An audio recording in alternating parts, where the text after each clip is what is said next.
I'm not an intellectual and I'm not a scientist and I don't really understand what they're looking for or what statistics they want. I just ask them to tell me what they want me to do. And as I heard Dean talking about me on another show, he said, she's the perfect scientist subject. We call her in, we say, we want you to do this, and we watch, and she just does it. We don't know how, she just does it. So he said I was a natural psychic. So I've decided to accept that as my, okay, these things happen because I have a natural psychic tendency. Joining me today is Gail Hayssen, a traveler between worlds where science meets spirits and dreams hold meaning. A true adventurer of consciousness whose life has woven together the mystical, the scientific, and the deeply human. Her life's path has been defined by profound personal experiences, cross culture spiritual connections, and decades of contribution to scientific research on psi phenomena. From her early exposure to alternative health and psychic development to her long standing collaborations with researchers such as Dr. Dean Radin and Russell Targ, Gail has played an integral role in advancing our understanding of remote viewing and psi phenomena. Honored by Mongolian's National Academy of Sciences and initiated as a Bharat White shaman, she brings a rare blend of lived experience and deep insight. Gail is also the host of the podcast A Small Medium at Large. Welcome back to the show. It's so nice to see you again, Gail. It's a pleasure to be here and thank you for inviting me back. You're welcome. So, you just came back from quite a trip with the family. Yes, we had a really lovely trip. My husband was giving a talk about gravity Oh. in Spain, in Valencia, Spain. So that was the only thing we had to get out of the way on our trip, and the rest of it was vacation time. So he gave his Nice. talk, and two of my three children, who are adults, we all traveled around by train around Spain together and had what we called the Griswold vacation. It was very, very fun. Wonderful. How exciting. So, you and I have known each other for a few years, and one of the things that intrigues me about you is not only your personality, but you have knowingness about when things are going to happen, and sometimes even dreams about when things are going to happen. Can you let the audience know about that? Well, it's something that I've lived with since I'm a child. So to me, it's nothing like special or out of the ordinary or anything like it. It's just part of being Gail.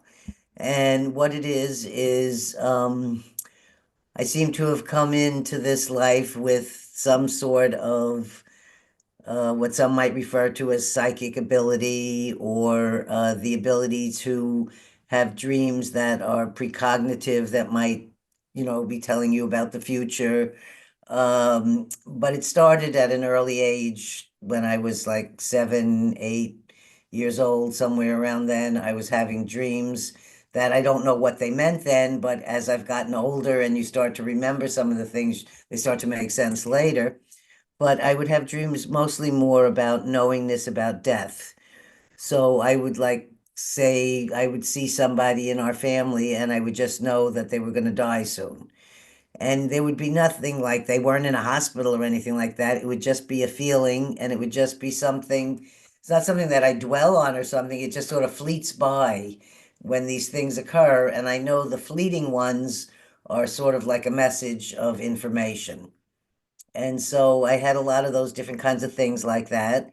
And I was fortunately in a family where my grandmother always spoke to the dead. So I didn't grow up with like feeling strange about the things I was experiencing in my dreams or the feeling of knowingness about things because I was exposed to a grandmother who she spoke Yiddish and English. Um, and so it was kind of a mixture of both languages together. And in the morning, we lived in the same house. and she had come to this country through Ellis Island, and she had been born in Poland.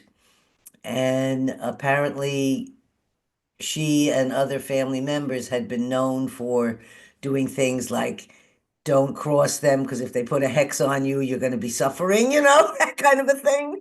And my father always said she was a very spiritual woman, but he didn't really understand it. He thought maybe she was a little crazy with the talking to the dead and whatever. But I seem to feel very comfortable with those conversations. So when I was a child, she would tell me in the morning who she spoke to and what they talked about. And so I feel like that was a really great opening to accept the things that were happening to me as well, feeling sort of normal about them. And it was only when I was in school in later years that I realized I felt different than, say, other my classmates. And I don't know what the difference exactly that I could pinpoint it to, but I always felt a little different than other people in the, classroom situation. I didn't feel like normal or whatever. I felt a little different. So I just had my regular dreams and things that happened until I became a teenager. And I took a course with my whole family, my father, my mother, my two younger brothers, and I. I think I was 16 at the time, and my boyfriend. And it was called Mind Dynamics. And it was founded by a man named Alexander Everett, who was doing all this work with, I don't know, was the Rosicrucians or, but different, spiritual ideas and things. And he was, Rosicrucians? I think he was involved with the Rosicrucians and different other people he had studied. And he put together this program, him and this other man, I think his name was William Penpatrick. And they put together something called Mind Dynamics. And it was sold as a self-growth kind of thing, which in the early 70s, depending which generation you are here, it was very popular then. And everybody was into the self-growth and help movement, and everyone was doing retreats and, meditations were coming out and all these things were going on. So when we involved ourselves in this particular one, it was to teach you things that would heighten your sense of abilities in the areas of what now we call remote viewing, what some people call doing medical diagnosis, some people call distant healing. So little tidbits of all these kind of things were being taught to us as little like, here's a thing to use to a technique. So you to this technique, there was one like I think it was about falling asleep, and you would imagine yourself in front of a big blackboard. And if you couldn't sleep, you would see yourself in front of a blackboard, which of course nowadays no one would say that, but in, the 70s, it was a blackboard. And you would write the number 100 across in the chalk, and then you'd make a big circle, and in the circle you would write the word sleep. And you would then erase the 100 and make a 99 and rewrite the sleep again. And you would count down like that, following this little technique they gave you. And sure enough, I found I don't have issues with going to sleep, but if I ever did, when I tried it, I'd be asleep before I'd hit, 80 anything. So I found it to be good techniques. They gave you techniques if you had severe headaches or things like this to self-help yourself. So there were good things that they taught you in this. And for me, it was more like being given tools for something I've already been doing. So it was supposed to be 2 weekends. You learn how to then do what they called a case, which now we would refer to as medical diagnosis. And you were told the name and the age of someone and the city they lived in. And then you would do a distant healing and connection to what the person was ill with. And then you would do these things they would teach you with gold light to protect them or heal them. So I was very good at that, and it was very natural for me, and I was able to do it way before we finished the 2 weekends. So by after the first day of the 4 days, I had no issue with doing this kind of work. And so I ended up being a volunteer for almost 2 years, and I would be put on stage in front of hundreds of people because by then the organization was growing. And the teacher I had was named Werner Erhard, and he had broken away from this to form his own organization called EST, and then it became the Forum, and I think it still exists today and has some other names. So it was a big multi-million dollar thing that went on with this whole beginning of this thing called mind dynamics. But the tools and things that it taught me stayed with me forever. And I don't use those particular techniques or anything. It's just that what I experienced there was showing me how easy it was for me to access information. So that's, I think, about how that all began. It seems to me that listening to this is that you had this ability, and going to this training that you took brought that forward so that you were able to do it. And I Yes. mean, a lot of people, when they have special abilities or they can see or hear or dream, they usually have a few of them and sometimes all of them. And the thing is, it's not until you get older that you realize that you have more of them, you just didn't recognize them. But now with the information highway, people can look them up and do a checklist of what they're able to do. And I find it really interesting. I found out about 3 years ago, I was on holiday and I was waking up, but before I woke up, I looked, but my eyes were closed and I could see the carpet in my bedroom just like it was plain as I was there. And I could get up close and see the pattern that was in that carpet. And I didn't know that I could do that. And I stayed with it. And I don't practice it, but I didn't realize that I could see from afar. Hmm. And not only could I see, but I could really get up close and personal with what I was looking at. And I found that really interesting. I have to say that I really enjoyed what I was doing for that year and a half Yes. because I my intent was helping sick people. And I Yes. really enjoyed the healing aspect of working with these individuals, even though I never met them, never had feedback. I still felt this connection and sort of almost a responsibility to try to help them after I would visually see what their illnesses were. But I Hmm. did not learn about, and even until recently, and now I'm going to be 70 next month. So this has been going on for a long time. Until recently, I didn't even realize that when I use the word medium, that I really do medium work. And I did not even, it's kind of like I'm continually discovering these abilities that I did not know I was capable of doing. But it's when I get asked by a scientist to see whether I can do certain things, I discover that I have things I can do I didn't even know. So, like, I don't know if you can see back in the back there is a large glass cylinder. Uh, Last year, two physicists, Russell Targ and George Weissman, uh, were together talking, and they suggested that I do an experiment with George on telekinesis and moving an object with your mind. And I said, I can't do that. And George said, well, Russell told me you can. I said, well, I don't know why he said that. I've never done this before. I don't think I could do such a thing. But sure enough, after 3 tries, and I can't explain to you how, I don't exactly know what happens, but I try different things inside my mind and I auditorily hear things. I'm not a visual person. Like when these people say, oh, I saw the auras and the colors and all these things, I don't see quite like that. I feel it in my body and I hear information coming at me and I have a like an immersion in it that way. So when I've been working with these scientists since 1998 and I've done so many different experiments, I've discovered things I didn't know that I was capable of doing because of those. So they're looking for their information and they're getting what they need, but I'm learning something about things about myself I didn't even know was there. So sure enough, after 3 tries, Russell was right. I could move the paper. I could do this without touching anything in, from a distance. And I was able to replicate it 3 times after I did it. It's only the beginning of trying this new feat out. But I didn't, I said to them, I'll give it a try if you want, but I go in very skeptical. I didn't know that I could do that, but I could.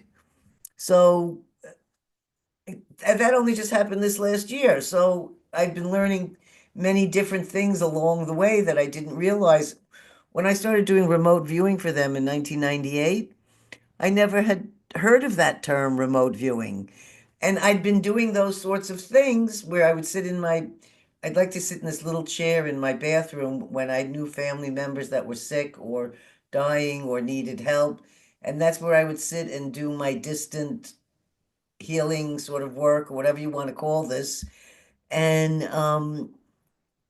I had never discussed like having experiments and doing this that actually proved what I was doing was really happening. But I've been blessed with having been in experiments that showed me these things that are written up in some books, so it's very real. Can you grab the cylinder so that the listeners can take a look at that spiral that Sure, you I can made bring it move? over to you. I can't give you a demo right now, but I can show you what it looks like. Hmm. And let's see. So the piece of It's paper very is totally tall, so encased. I'm gonna have to, can you see that? Hmm. So when the scientist asked me to put this together, it had a specific size of the height of this, and it has a silk thread that had to be stripped so that it's really like almost a single thread of silk. And then I didn't know how to make a spiral, so my husband found ones on the computer, and then we just cut them out of the paper, and it's just Scotch tape from each side. But the significance is very important. It's moving right now, but I think it's, Can you lift it up? We can't see that it's moving. well, when I lift it up, you won't be able to see I it won't be moving able to then see it because I'll have either. moved it. Let me see if I can tilt it. Yeah. It's a very, you have to really look at it from this kind of an angle. Okay. And but what I'll show you is, which you'll see that moving when I lift it though, is that Right. the piece of paper has little lines all on it. Yeah. So when you're actually moving it, it's very subtle, but the lines show you how the direction changes. And I really didn't believe I could do this when I did this. So I called to my husband, and the second and third one I did, we filmed it, and it was not as robust as the first one because the first one I was so excited that I you bring like a whole different energetic thing to it when you feel this excitement of it doing what you were hoping it would do. And I Felt the found that, energy. yes, and I found that it had something to do with when I was connecting to the energy of the spirits of some deceased people. Oh, Like I was asking for the help of their energy. And I had learned that from another experiment I was in with Dr. Dean Radin called the Sigil experiment. yes. And when I was in this experiment, I had to uh, make a light turn white bright and keep it that way for a period of, I think it was 20 sessions, like 20 seconds on, 20 seconds off. I think it's 20 times or something we did this. And I couldn't figure out how to do that either. So it's not like you're given any instruction. They just say, do this. And I have to search around in me to find out which is the thing that made it work. So when I tried with the white light, I kept just looking at the box. I can show you the box. I'll put this away. Right. And I was looking at the box and saying, turn white, turn white. Nothing's happening. I don't know how to do this. And then I decided, coincidentally or not, I decided to ask for the spirit of a friend of mine, Jean Millay, who was this amazing, magnificent woman who studied light. And she had written all these papers and made all these graphs about light and how light travels and all this stuff about light. And she'd built a box that was shown at the Museum of Modern Art, showing her hooked up to her brain waves, and she could make the lights function on like an art piece by the use of going into beta, alpha, data, and theta, her brain Mhm. waves. Yeah. And so I figured she's the one I should ask to help me turn the white light. And sure enough, after I asked for her to be here and help me, this light was white for different days of sessions. So that's when I decided I must have broken the box and it's only staying white. I couldn't really be doing this. How could you do that? It just didn't make sense. So I question when these things happen. I don't just say, oh, yes, woo woo, this is, Gene is here or whatever. And so after 3 sessions where I could only get it white and a loud sound comes out of your computer and a graph goes up, so it's showing you're interfering with this particular box, which looks like this. It's a small box Mhm. that Dean built, and it has the Yes. lights on it, and then this light on top, which is tiny, and that's the one you have to turn white. But it's Okay. cycling through purple, blue, green, all these different colors. So Okay. you want the white one to be the one you're focused on, and it's meaning that you're interacting with this box with your intention. So I decided the next one I would do, I wouldn't call Jean in for this, and I'd see if I called spirits of other people who were not into light or anything spiritual at all, and see what happened. So I asked for the spirits of some different family members I knew who would not be interested in this at all, and I couldn't get the light to turn white. So I was so sure then that yes, those 3 sessions I did, those 3 different days of doing this, all were really real. But I had to prove it to my own self. That's incredible, Gail. You were conducting your own experiment separate to the experiment that you had been given, an Yes. experiment inside an experiment. And that's the way it's always been for me because I really never understand, I'm not an intellectual and I'm not a scientist and I don't really understand what they're looking for or what statistics they want. I just ask them to tell me what they want me to do. And as I heard Dean talking about me on another show, he said, she's the perfect scientist subject. We call her in, we say, we want you to do this, and we watch, and she just does it. We don't know how, she just does it.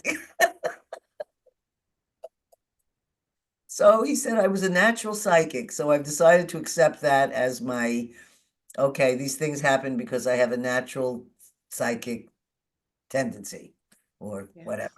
And talk to the listeners about your road to becoming a shaman.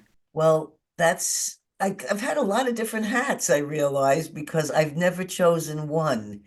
Like I don't have a title of anything. I didn't become a therapist, but I give a lot of therapy to people. I mean, I've never been a this, but I do a lot of that. So it's kind of an interesting position. I feel like, what's that saying? Jack of all trade, master of none, something like that. You are a master.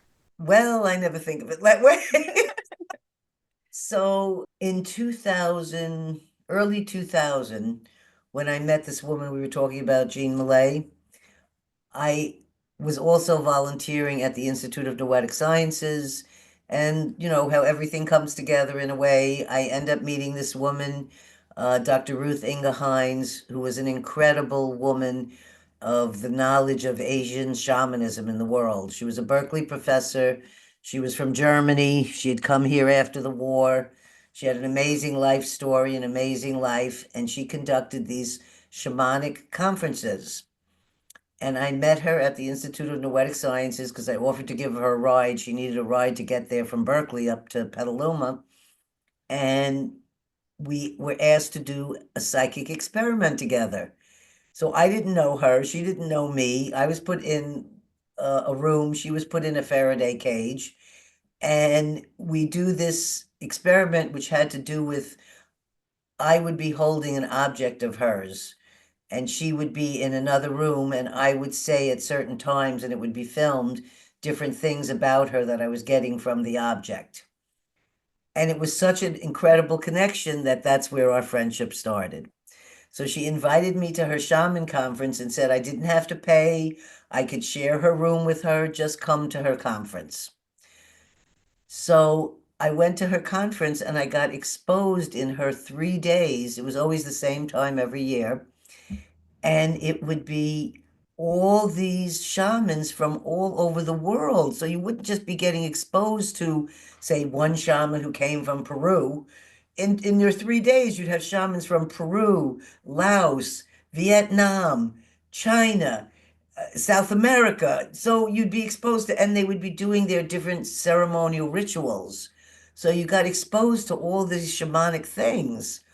So I just loved it. I never had any desire like that I was going to become a shaman or something. And I sort of became like a helping assistant to her because she did everything on her own. She had no one else that ran this conference, but she would let you help her. So now we move forward. It's 2005, and she has these Mongolians coming, and the translator doesn't show up. So she looks at me and says, Gail, I want you to explain to these shamans what time they're doing their presentation, what time the meals are, show them their room and where to put their things, and make sure to show them the place where we're all staying. It's a place where nuns go, so it's a very quiet, peaceful little place in Marin, San Rafael, Santa Sabina Center, it was called. So I'm doing my charades and I'm trying to explain to these, and I've got six Mongolians looking at me. And the shaman is all dressed with all these clothing on, the most amazing clothing and things. And I'm trying to tell them to put the things in their suitcases away. So he opens up the suitcase and I see he has no clothes to put away. And it's only filled with like dead animals. And he's just flown in from Mongolia. He's got dead birds and turtles and and they're all made into power tools and hats, and they're all objects of his shamanic, tools. So I'm able to, which I don't know how, but I'm able to communicate to them. And we get everything done. They get there. They do their whole performance. I think the translator arrives the next day, but we have this lovely connection that I'm just thrown into.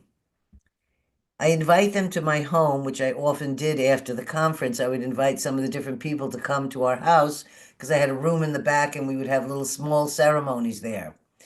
So they came and did these ceremonies, and then they said, we'd like to invite you to Mongolia.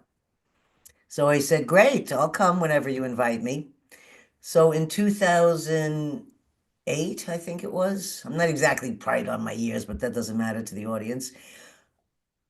The Mongolian shaman, Zorik Batar, called me on the phone and said, we're having a big celebration. We would like you to come to Mongolia. So I jump on a plane, and it's not an easy trip getting to Mongolia, I have to say. And now it's become popular. You see tour guides and all these things. But when I went eh, back then, there was, I think, no, it was 2006 when I went. In 2006, there was nobody, I didn't run into any other Americans traveling when I was there. And I went there completely blinded, not knowing what I was going into, where I was staying. I had no hotels. And I lived with this shaman family, and we went to their conference. I did a presentation there. I met all these other Mongolian shamans, had some powerful shamanic experiences there, and saw amazing fire ceremonies and shamanic dancing and uh, different, healings and things like this. And I returned again. My relationship with the Mongolians continued from then on, and I've always hosted them at my home and still do to this day. And I ended up having this deep involvement with the Mongolian people. I received an award from the government of Mongolia for my 10-year interactions with the bringing the culture and history of the Mongolian people back to the United States and sharing it at talks in universities and things where I've given slideshows. And I was hosting another one coming back from Mongolia. We had met her there. She was a powerful shaman named Zagda. She didn't speak a word of English, and she all of a sudden was coming to my house to stay for a few days. And I don't know if it was her first time in the United States or not. It might have been. And my dear friend Batbayar, who brought the first original group from Mongolia, brought her. He was like the ambassador, bringing everyone, and he was the one making all the arrangements. And it's because of him all of these things happened in my life. So I always thank Batbayar, wherever he is, how much what much he's changed my life from shamanism. So he brings Zagda here. She leaves, and all of a sudden, 5 days later, she's back at my door, and she said she couldn't go to Chicago. She had to turn me into a shaman. And I was like, I never asked for this. I didn't know what this was going to be. And she said, we have a lot of preparation to do. And this is where being telepathic, which I am, I can honestly say this without whatever, I'm a very telepathic person.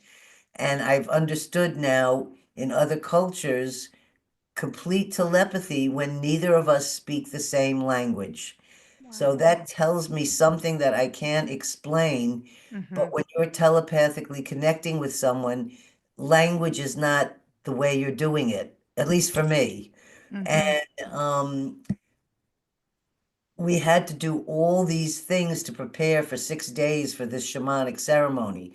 So this was not a fly by night, oh, give me $2,000, you're going to be a shaman.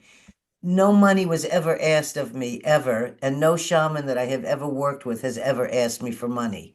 So anyone that I've worked with shamans for healing when I was sick, or any ones that have come here to do work on other people that have been in my home that were sick, never have they ever been involved with money. It's always been them doing it, and if you want to bring, it's always known if you want to bring a gift, just like you would when you came to someone's house to have dinner, if you want to bring a gift to the shaman, you're welcome to do. And that I always feel is a very proper way of thanking a shaman for the work that they're doing with you. So I saw amazing shamanic rituals. I had seen them years earlier when I was involved with the Huichol Indians, but I was never taken in to be taught or anything. I was just, like a subject being worked on and healed on by the Huichol shamans. I spoke a little Spanish so I could understand some of the things that were going on, but I didn't have a whole lot of information. I just accepted their healing, and I had cancer, and so I credit a section of my healing as the work that I did with the Huichol shamans in Mexico. So I had a Oh, respect yes. for shamans and the work they do. But I never envisioned that I was going to become one. So we have all these hysterically funny stories that are involved in the initiation of this particular event. And I will tell you the most telepathic one was when she was walking around my house like this, saying she needed this thing. And I just looked at her and I knew what it was. And I went up to all the things that I'd collected over the few years I'd been involved with Mongolian people, because I've been given different gifts from shamans, including one gift of an ancient power tool that's a bone that you blow through to rid negativity, that I only Wow. saw in museums when I was there. Wow. So there's unusual things they'd been giving me, and one was this bag of, it looked like oregano or some kind of grassy, herby thing still on the sticks. And I had it in the original plastic bag. It had been given to me years before, and I ran down and bring it to her, and she goes like this, Gail, Gail, Gail. She could not believe this was the herb from Siberia that she needed to do the ceremony. And there's all these things that were properly had to be done. But to bring that to her, you can't, that's what she wanted. And I wouldn't have no name for that. I wouldn't even know in my bag of stuff, but that's what occurred. So we did the same kind of communication thing, and it was very hard work. So we worked into the wee hours of the morning for 6 days making snakes out of twirled, because everything has to be exactly to code. So there's a certain amount of centimeters that each snake had to be made before they would be sewn onto my shamanic clothing.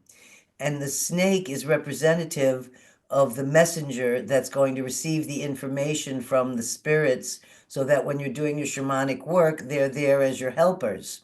So you actually feed them milk, you give them each milk, they have to have a head and eyes, and but you're hand making all these. So when she woke up and we finished making them, I think one was a centimeter off or whatever, we had to redo them. They had to be exactly perfect. So I just want to mention we did a lot of work, and my family, my daughter, my son, my neighbor, everybody helped. This was not a one-in-one kind of preparation. It's part of community, or family has to be there to help do it. So she initiated me into what's called Buryat White Shaman initiation. And the Mhm. Buryat is the Buddhist influence in Mongolian shamanism, where the ancient Mongolian shamanism is just the ways of the Mongolian shaman. The Buryat shaman has the influence of the years of Buddhism from the monks and people that lived in Mongolia at those times. So she mixes Mongolian with Buddhism. So when I was initiated, I had to repeat over and over again when I chanted Om Mani Padme Hum, which is Buddhism words. And I'm going to show you a picture of what it looks like because when my son and family were watching this ceremony that went on for about 7 hours in 100-degree heat, and I've been taken and all the original clothes I'm wearing were taken off. I was naked in front of all these people, which was not a pretty sight. And I was put over a, a bin like this of rocks that had been in fire. Had to be 9 rocks. They had to be in a fire for many, many hours. And I had to stand over it naked. And she poured vodka and milk over the top of my head, and it would pour down my body into the rock bucket. And when the liquid hit the burning rocks, the steam came up, and it felt like being scalded. I screamed, bloody yelling. And for the next 5 hours after the ceremony, she kept looking under my dress to check my thighs because I had been so burned, so red. But it's part of shamanic initiation in all different cultures. There's a cleansing, a burning out. In Mongolia, she had done whipping there, which I had said I really didn't want to do whipping, so that was got changed to this rock thing. But it's something where you're ridding the old negativity to allow for the shaman to be initiated as a shaman. So I went through this kind of procedure. I'm saying this because I want your audience to know this was not something I paid for. This was not something I signed up for on a course and said, oh, yeah, I want to become a shaman. And they tell you, oh, yeah, we're going to do this and that, and you're going to become a shaman. No, this was a true initiation without a translator, where telepathically you'd had to know what to do and follow this woman's orders. And she was a commando. She wasn't like your soft, fuzzy kind. She was very tough. And even though she's in Mongolia and she's a very, very big shaman there, where they send her to special talks around the world and things like this, she's very involved there. I haven't been able to physically see her since that initiation in 2011, but we communicate continually on Facebook. So even though she sends it to me in Mongolian, I hit the translate button. The best way we communicate is photos. So I will send her photos of things, and she sends me photos of the events and things she's done. And I was her 63rd initiate. And in part of the initiation, all these cloths have to be drawn on and hung like flags in a tree while you're having the ceremony. And they have to be all pictures of children. So my husband, David, and my dear friend Kim, both artistic people, drew all these children she wanted. And they had to be with complete details. When she looked at them at the end, she said, wait a minute, where's their hats? Where's their shoes? Where's their... So they finished all the detail of this. And at the end of the ceremony, she wraps that up and took it back to Mongolia, and it hangs with the other 62 people she initiated in her place at home, where all the other flags are all hanging from all the other people. So that piece Wow. went back to Mongolia. And I wanted to show you what it looked like because here's a photo of what it is when you go into what you call complete out of body or altered state. Mhm. So I'm not never sure how to hold that Mind. up, but can you see that right? Is that right on the? Yes. Yeah. So that's an altered state. Mhm. I have no idea that I've been dancing and singing and chanting in 100-degree weather. No, no joke about the 100-degree. And I'm wearing all these furs and heavy clothing. But because I was in an out of body other, experience, I wasn't feeling the sweat and the heat and all of those other things that were happening. I was in the transformed state or some other particular state. I want to show you what another shaman, since we're talking shamans, this is another shaman who came to visit, and we did a presentation at Sonoma State University, and her name was Handa, and she was exactly the opposite, the sweetest, kind, cuddly kind of shaman. So each one had like a different personality, and no judgment on any of it. They were all amazing women. And I'm grateful for what they did because I had been doing things with people for many years, but never having a name for it or a title for myself or in anything. And so being given this shaman title and then these clothing that you saw in the pictures, those were all given to me. This was given to me. This is also a shaman piece. And it was given to me by Dr. Lagwa, who was a university professor and foremost, written many, many books about shamanism in Mongolia. He doesn't speak a lot of English, but he came and stayed at our home and he did ceremony here for my niece the day before the birth of her child. And we have amazing, beautiful photos. And the loving and givingness of all these shamans to do or help and care for another person has always been selfless, you know. Mhm. So I ended up now doing something that I don't know what to call it because I'm very, I have a problem with the titles things. So I just call it a blessing. I hate to use the word healing because it feels so like, oh, you're healing someone. I don't know. Like, so I But use the word blessing. you have a big background in healing people, though. I mean, you've Right. healed many, many, many people, But I feel, I hundreds of don't know, people. it's like a hard word. I don't know. So I use Yeah. blessing. As a healer, yeah. Yes. And what it is they come and I tell them, I don't know what will happen when you come to my house, and whatever it is whatever it is. Hmm. But I step out of the way. I wear my Ah. shaman clothing, which Hmm. protects me.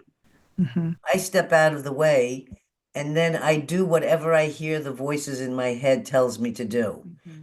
So I have a whole display of different shamanic tools that I've either made. I have tools where it has the teeth of my dad in it, my daughter's wisdom teeth I have in a turtle.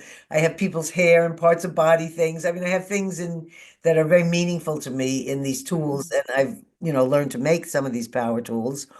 So I lay them all out, and then I listen to which ones tell me to pick up that tool and I pick up that tool and I don't talk with the person. I just make sound around their body. And then whatever images and things that come to me, I share it with them at the end. And then we see, have I connected to that person? And so far, I have 100% track record. And Perfect. I don't know what to say except that they leave looking lighter and feeling better about the loss of someone that they feel a reconnection with. It's Hmm. been things like that, or where they're having a lot of difficulty in their own body or life, Yeah. and we do some kind of a thing, and when they leave, they feel better, or they Hmm. feel something lifted or shifted. So I feel nice that I now have a little like, I have an outfit to wear and something to say. Oh, yes, I'm a shaman. And I discovered that even though I have my podcast called A Small, Medium, at Large, I've been referring to that title for so long, but I didn't realize till the feedback I got from these people how, as a medium, I'm truly connecting to the deceased person and telling them things that I knew nothing about. So, how would that happen? How Hmm. would I know that? Or how does it occur? So, the feedback is always very gratifying. And if it brought peace and calmness or whatever to that person, then I feel so good that I've done of some good service. So Yes. that's my shamanism story. Beautiful, Gail. I just love it. So, for listeners who are at home and thinking about if they have special abilities. I call them special abilities because not everybody has them, but the majority of people do have them, but they really don't know how to develop them. And I have found with age that I know more or sense more and aware of energies more than I used to be. But Mhm. if somebody was at home right now wondering if they had telepathy or any of these type of things, could you kind of explain to them how they could sort of develop that or know that they actually do have that skill? Well, I think the first thing I would explain is that we as we're getting older, when we're getting away from childhood, we end up with a lot of filters A and a lot lot of of filters where filters, we yes, think, oh, you yes. shouldn't do this or we shouldn't do that. And that's part of the things that keep us away from that information. So one of the first things I would say would be having like as open or free of a mind as you can have in approaching that and accepting things that come in that may be little tiny voices at first. And I believe everyone has these. I don't think it's a special thing. I think everyone has them, but they stopped listening. And that when you start to listen again, the voice starts to get stronger.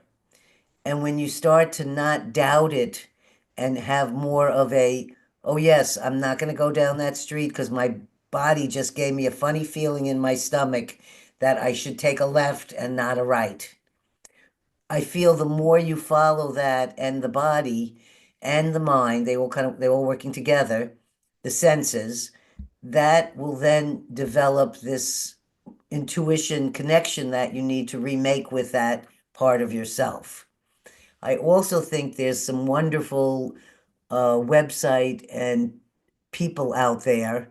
I'm just not interested in things where they're charging you tons of money to learn anything. That disturbs me, but that's my personal Mm-hmm, opinion.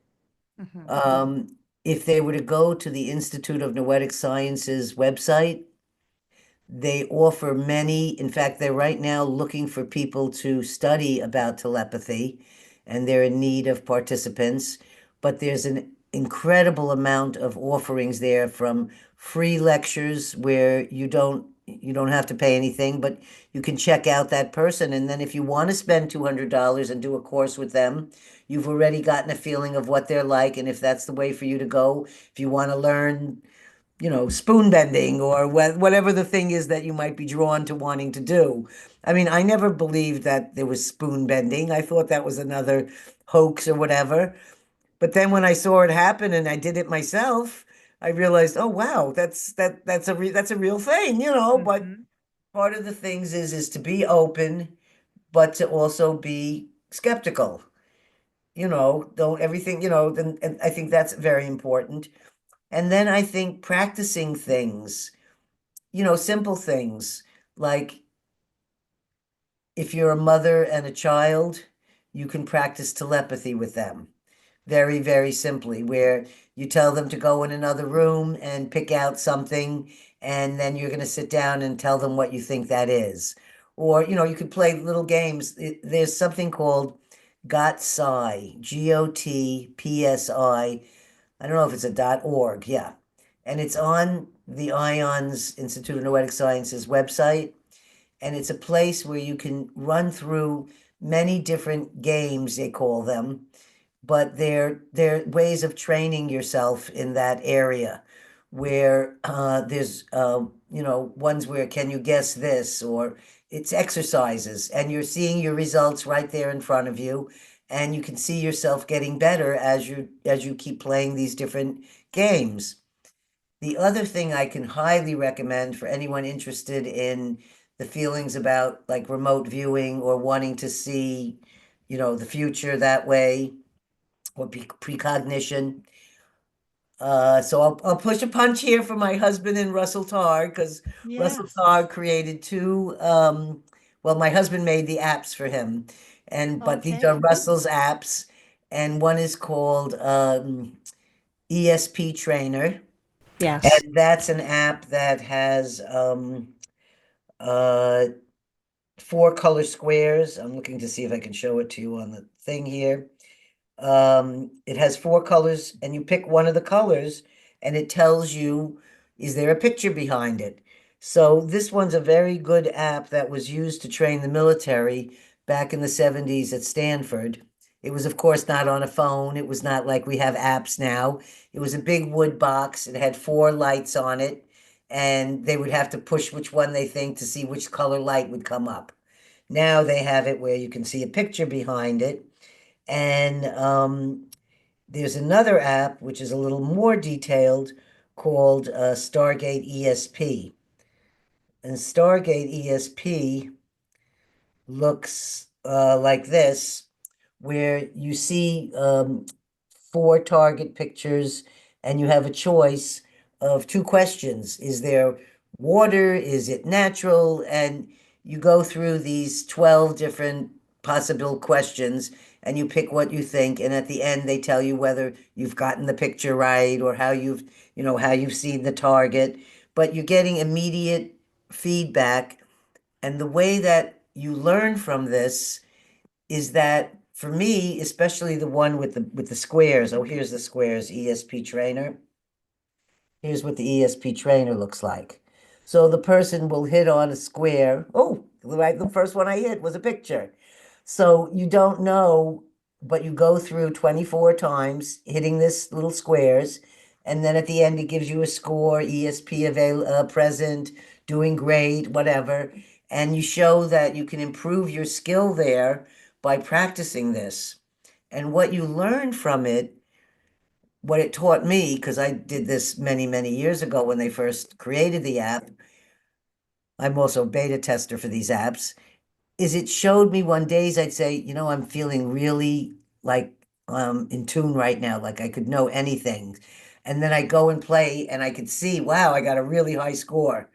Then on other days I say, God, I'm supposed to do this remote viewing, but I'm feeling kind of tired. I don't know. And then I check out the squares and I don't do very well at all.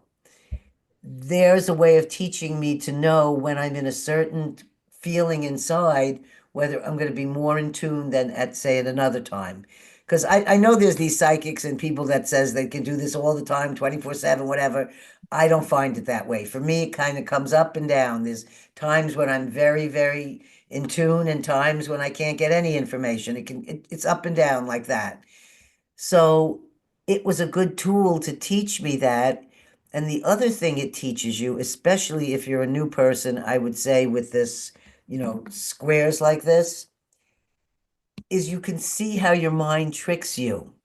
And you can start to discern between the information that comes to you that's from wherever it comes from, the universe telling you the answer, or whether it's your mind saying, no, pick green because you were just thinking green. So what that does is really show you, because every time that I would pick the other color, not the one that fleeted by, for me, it's when it goes by really fast, like that, that's the real answer. But instead, when I put my mind and thought in it, oh, what's the color? That's when it's wrong. So by doing that, it showed me that also there was a precognitive issue in it that I could figure out, which is there'd be times when I'd say, I think it's green, but I'm going to push red. And the next one would always be the color that I thought. So I was seeing the future of the next color each time. So that was another good way to learn. And I think these are simple things for anyone to be able to try. So I hope that would help your listeners. Yeah, and find out about how you do. And you have really spent a lot of time figuring out, is it the brain or is it from out here? And one of the questions I wanted to ask you is, because you've talked about this, is getting out of the way, getting out of your own way. Can you explain to the listeners how that might be? I mean, you kind of talked about it here, but can you give another example about leaving your brain out of it and just feeling what that might be? Does it come from outside of you, that feeling, or No, it feels like it comes from inside, inside? or I'm in a place. It's really, Yeah. I don't know how to actually describe this, but I'll try. Okay. I'm with someone, they have cancer, they're not well. I start to play my jaw harp. This is the tool I use Oh, for yes. connecting to spirits. That's all I Okay. use. And And what do you put that in your mouth? I put this in here. It's hard to hear on a computer for Yeah. the microphone. Yeah. And then, yeah. Yes. And at first, thoughts come in my mind when I start jaw harping, like, what are you doing? Do you know what you're doing? Are you blah, blah, blah, blah, whatever negativity things? And then I dispel that and say, just be here for this person. So I get rid of my thoughts that are negative, that think I shouldn't be doing this, I'm not enough, whatever those kind of things are. And then I say, it's pretty simple. Step out of the way, and whatever needs to come through me, come through me. So it's just simply like that, where Mhm. I just say, you need to get out of the way. But I'm saying it internally, but I'm having this conversation internally, and I'm saying, step out of the way, let whatever comes up, comes up. And then my jaw harping changes, and I don't even know who's doing that jaw harping. And the sounds and the strength of it go up and down in different directions. And I'm already I'm already separate from that. And Mhm. there's no time in there. No So it time. could be that I'm doing it for 20 minutes, it could be I'm doing it for 3 minutes. There is no time. Time just sort of ceases to exist in that place. I don't know how else to describe it That's because it's beautiful. That is excellent. Because a lot of people don't really have a whole lot of direction. And I love what you say about getting out of your own way. And it's kind of like it's a different feeling because there is no time anymore. And there really is no time. We've subscribed to time, but is it sort of like an elusive sort of space that you enter into? That's what I wondered. that's what it feels kind of that would sort of be like a way of describing it. And Yes. even though my eyes are closed, I'm in a very, there's a lot of things going on. Yes. So it's not like you're in like some little cave or any, it's not quite No. like that kind of a Yeah. feeling. Yeah. Yeah, it's Yeah. outside of time. So it's like, it's almost like if people believe in souls or spirit, it's almost like your spirit starts to commune with that space that's outside of time. Yes. And I, Getting out of your own way that allows whatever the spirit yes, is talking about to come through, heal, or talk, and it's getting out of the brain. getting out of the brain. Yeah. Yeah. And going into the other brains that are in the heart and the stomach. The heart and the stomach. Yeah. Yes. Yeah. And And go ahead. I think that everybody has those. Nobody hasn't had a family or a child or anything that didn't have those experiences where they knew something happened or Yeah. whether they've lost a parent or, everybody, it's just that a lot of people put up the filters and that's why they forget about the fact that they could do those things or they could connect. hmm So, And I think that people have filters, but they don't realize the filters are there. oh They don't yeah. know, a lot of people, and I know myself, I didn't know that I had a filter between myself and what I could experience until it's almost like getting over that threshold and experiencing it, and then realizing that there was something there, which would be my brain, keeping you busy in your head so that you don't have the time or the space to court that part of you that exists always, but you ignore most of the time, which is our spirit or our soul. I I had to ask Dean about this years ago Yes. because I wanted to know how do I do these things? Yeah. Or what's going on with me? He's the scientist. I'm just doing these things. And that's when he gave me an understanding I didn't have before. And that's Okay. why I refer to the filters, because that's how he explained it to me. He said, as people are going through life, they're creating more filters like this, one after another, after another, after another. So they have to get through all these filters. He said, you don't have any. There's no filters there. And it's true. it can be Yeah. embarrassing some of the things I say out in public to people, because I have no filters. So I just say what comes up. Yes. And I didn't grasp it until he explained it to me that way. He's such an amazing person to explain the things that are going on that may be, scientific or whatever, but he explains it, I understand it. So the filters are things that happen as you're growing. And Yes. so they can be religion, school, parental something or others. These are the different filters that the shoulds and shouldn'ts were taught, whether it's in Sunday school or whether and that's where all these shoulds start to pile up. I had an unconventional childhood and not a regular, schooling. So I never finished. I finished the ninth grade. I, my parents raised us as atheists. I had a religious Jewish background, not Orthodox or anything, but I lived in a house where downstairs were my Jewish grandparents and upstairs we were all atheists. So there was this, I had the grandma talking to the dead, but she was also, had a kosher home. So there were these very that I was free to do whatever I wanted as a child. I had no discipline, no restrictions. I was raised vegan. We were not allowed doctors or any kind of medical intervention and no medications of any sort. So a lot of those things can add more filters to you. Hmm. So I feel that unconventional childhood left me a bit more open, and I did not pursue I didn't need a college education. That wasn't my goals. These were not the things that I was striving for. I felt that when I was initiated as a shaman, that's when I received my certification. Beautiful. Just beautiful, Gail.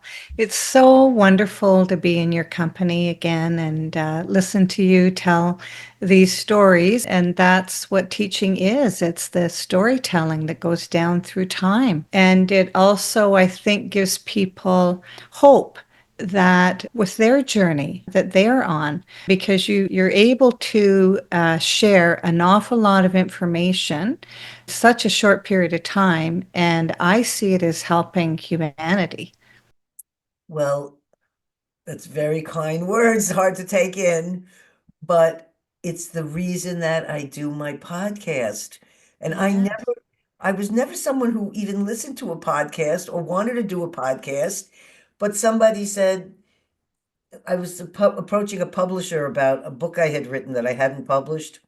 I still haven't bothered with it, but they said you have to have a social media presence. And I didn't even know what that was. And so they said, oh, you have to, so for some reason, I somehow found myself starting this podcast.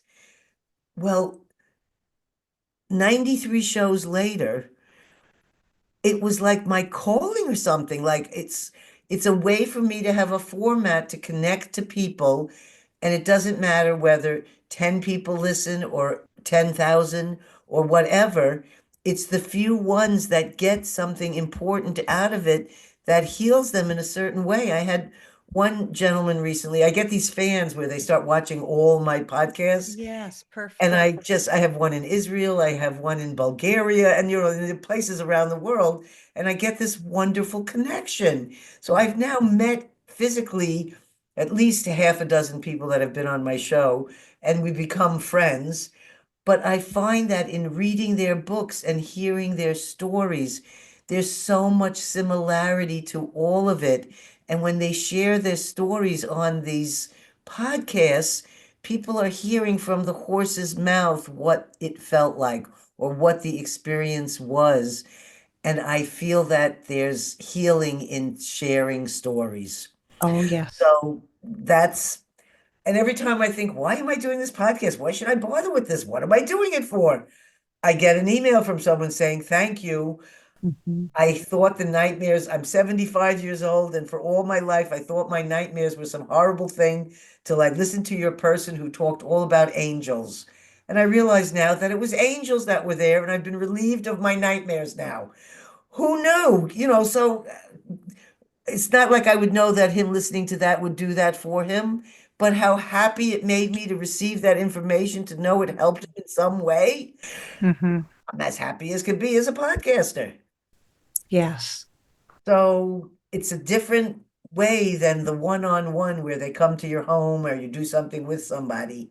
And for me, I feel sometimes like guilty that I might be getting more out of the podcast I'm doing than maybe the listeners, and I don't want that to happen, you know? And I've met wonderful people like you, Rhonda, and we've shown that without actually meeting each other, you and I have shared guests over these last couple of years. We've shared guests and information and things with each other, and we just met over this Zoom thing. So how can Well, that, I mean, it's wonderful. yeah, I flew to California once since I met you, but it was just way too far away for me to travel to see you at that time. Are you on the East Coast? I don't remember where you are. Me, Yeah. when I went there, I can't remember. Uh, so, Yeah. but where do you live now? Are you on I'm the in East or Canada. West? I'm in Oh, you're in Canada. Canada. Yes. Ah, But I flew down to California and you let me know where you were, and I saw how long it would take me to get there, and it just wasn't, I wasn't able to do okay. it because I would miss my flight, and that wouldn't be a good thing. Well, I just had that in London because I have a lot of fans in London to my podcast, Wonderful. and two Yeah. of them, we wanted to meet up, and it was so many hours for her to get to London. Yeah. And I have to say, when we tried to get to the airport, it was 2 hours. I could understand now what she would have had to get through. I was only there for 3 days, but we tried to meet, and Yeah. we'll try again the next time. But uh, she's my Amanita Mascara. She's a wonderful woman, and I just love listening to her comments. Yeah. And she's been with me since my first show. So we did try to meet in London just last month. Wow. Beautiful. So That's next super. time. Yeah. And next That's time you come, do you live on this side? Do you live in the east or the west part of Canada? I'm in East. I'm right Ah, on the border between Canada and the US, actually. I'm not too ah, far. Yeah, so I go to the US quite often, but not California. I mean, that's a long piece. That's the other side, well, right? I'll be in New York end It's on the West of, I Coast. think, yeah, I'll be in New York end of May, beginning of June, and bringing our friend Stanley Krippner, who I believe I introduced you to for a podcast about Yes, I his books. interviewed him. I just interviewed him again. Yes, Yes, so I'm taking him to see his family and bringing him back and going to, have fun in New York for 10 days. beautiful. And he's 94, No, he'll be 93, October 93. He's 4th. Yeah, 92 right now. Yeah, yes, wonderful. inspiration. Yes, inspiration. Yes, exactly. Well, thank you so much for being on the show again. And I look forward to our next chat. I really feel that we covered a lot of in-depth information and that you taught our listeners. And I just love it. I love being in your company. Well, I love being in your company and I love the relationship we have, and may it continue on forever. Yeah, forever. Yes. Thank you, Gail. Okay, thank you, and you keep me posted. Thank you for listening and being part of the journey with Nature of Consciousness, your host, Rhonda Grant. Theme song is composed and performed by John Park Wheeler.